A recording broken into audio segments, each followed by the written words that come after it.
Hello friends, good morning সবাইকে। Welcome to my another blog. আজকে ঘুম থেকে উঠেই আমার বিছানার অবস্থা দেখে আমি কি বলবো, কিছু বলার নেই। অ্যাকচুয়ালি সকালবেলা প্রচণ্ড ঠান্ডা লাগছিল, যেহেতু পাশে কম্বল ছিল না বলে বিছানার চাদর তুলেই আমি ঘুমিয়ে পড়েছিলাম। তারপরে এখন বিছানার চাদরটা ঠিকঠাক করে নিলাম, ঠিকঠাক করে চলে গেছিলাম বাথরুমে ফ্রেশ হতে। এই দেখো বাথরুম থেকে চলে এসেছি। এখন যাব হচ্ছে মাঠে। মাঠে গিয়ে কলা গাছের খোঁজ করতে হবে, কারণ কলা গাছের খোলটা লাগবে। ওই খোল দিয়ে নৌকা বানাতে হবে, কিন্তু আমি একটা টেনশনে পড়ে গেলাম, কলা গাছ পাবো কোথায়? যেখানে কলা গাছ আছে সেখানে প্রচণ্ড জঙ্গল, সাপ খোপের ভয়। আর আজকে হচ্ছে শ্রাবণ মাসের শেষ দিন। শেষ দিন মানে হচ্ছে মনসা পুজো। আর আমাদের কিছু নিয়মকানুন আছে, সেই জন্য কলা গাছে খোল দিয়ে নৌকা বানাতে হবে। আর এদিকে দিদা খুব তাড়া দিচ্ছে। তারপর আমি রান্নাঘর থেকে চাকু নিয়ে চলে গেছিলাম বাইরে। বাইরে গিয়ে দেখি আকাশের অবস্থা আগের দিনের মতো, বৃষ্টি হবে। কখন বৃষ্টি হবে তার ঠিক নেই। আর এদিকে কলা গাছের খোলটা পেয়ে গেছি অবশেষে, অনেক খোঁজার পর। মানে কি বলবো, প্রথমে গেছিলাম ধনেশ মামাদের বাড়িতে, মানে ওখানে গিয়ে দেখি কলা গাছের চারিপাশে জঙ্গল। তারপর ওখান থেকে চলে গিয়েছিলাম বড় মামিদের বাড়ির দিকে। ওখানে গিয়েও পাচ্ছিলাম না। তারপরে বড় মামিদের বাড়ির ওপর দিয়ে গেছিলাম মাঠের দিকে। মাঠে গিয়ে দেখি একটা কলা গাছ আছে, ওখান থেকেই কেটে নিয়ে চলে এসেছি। আর জঙ্গলের দিকে যাইনি, জঙ্গলের দিকে যেতেও সাহস পাচ্ছিলাম না। স্বাভাবিক এই সময়টা সাপ খোপের ভয় থাকে। তারপরে অনেক খোঁজাখুঁজি পড়ার পর একটা কলা গাছ পেলাম। কলা গাছের খোলটা দিয়ে নৌকা বানাতে শুরু করে দিয়েছিলাম বাড়ি আসার পর। এই নৌকা বানানো কমপ্লিট। এখন এটাকে জল দিয়ে ধুয়ে এখানে রেখে দিই, মানে সিঁড়ির পাশে। তারপরে চলে গেছিলাম ঘরে। ঘরে গিয়ে দেখি দিদা কি করছে।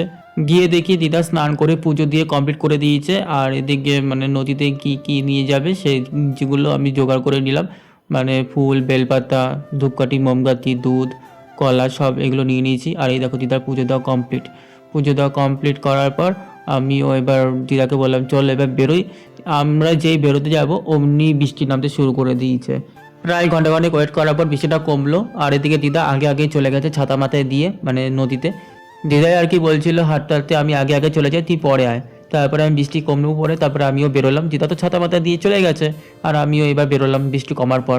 তারপর আমি যেই বাড়ি থেকে বেরোলাম অমনি রাস্তাটা দেখে আমার মুড খারাপ হয়ে গেছে। এই রাস্তাটা দেখলে আমার মাথাটা গরম হয়ে যায় আগে প্রত্যেকবার, মানে বৃষ্টি হলেই মানে এরকম হাঁটু পর্যন্ত জল হয়ে যায়। মানে যে কি বলবো, তার মধ্যে আবার খালি পায়। তারপর তো গাড়ি নিয়ে বেরোলেই একদম শেষ, পুরো যাতা অবস্থা এই জল কাদার মধ্যে। তারপরে এই দেখো চলে এসেছি নদীতে। নদীতে আসার পর অলরেডি দেখতেই পাচ্ছি অনেকেই নৌকা ভাসিয়ে দিয়েছে। আর এদিকে আমিও নৌকাটা ধুয়ে নিলাম নদীর জলে। তারপরে দিদা এদিকে রেডি করছিল।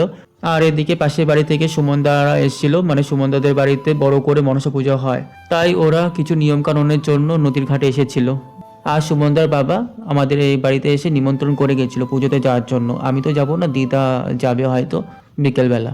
আর এদিকে দিদা রেডি করা হয়ে গেছে, মানে কলা গাছের নৌকোর মধ্যে যা যা দরকার সেগুলো দিদা করে দিয়েছে। আর দিদাকে বললাম আস্তে আস্তে নিচে নামো, নিচে নেমে এক সাইড করে ভাসিয়ে দাও। তারপর আমিও ভাসিয়ে দিলাম।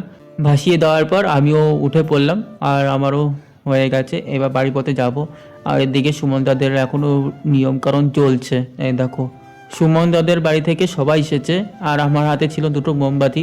মোমবাতিগুলো দেওয়া হয়নি, মোমবাতিগুলো অ্যাকচুয়ালি নিভে যাচ্ছিল হাওয়ার কারণে। তখন দিদা বলছিল শিব মন্দিরে দিয়ে দেয়। তারপর আমি শিব মন্দিরে এখানে চলে আসলাম, এখানে মোমবাতিগুলো ধরিয়ে সাইডে রেখে দিলাম। সাইডে রেখে দিয়ে এখন বাড়ি পথে যেতে থাকি।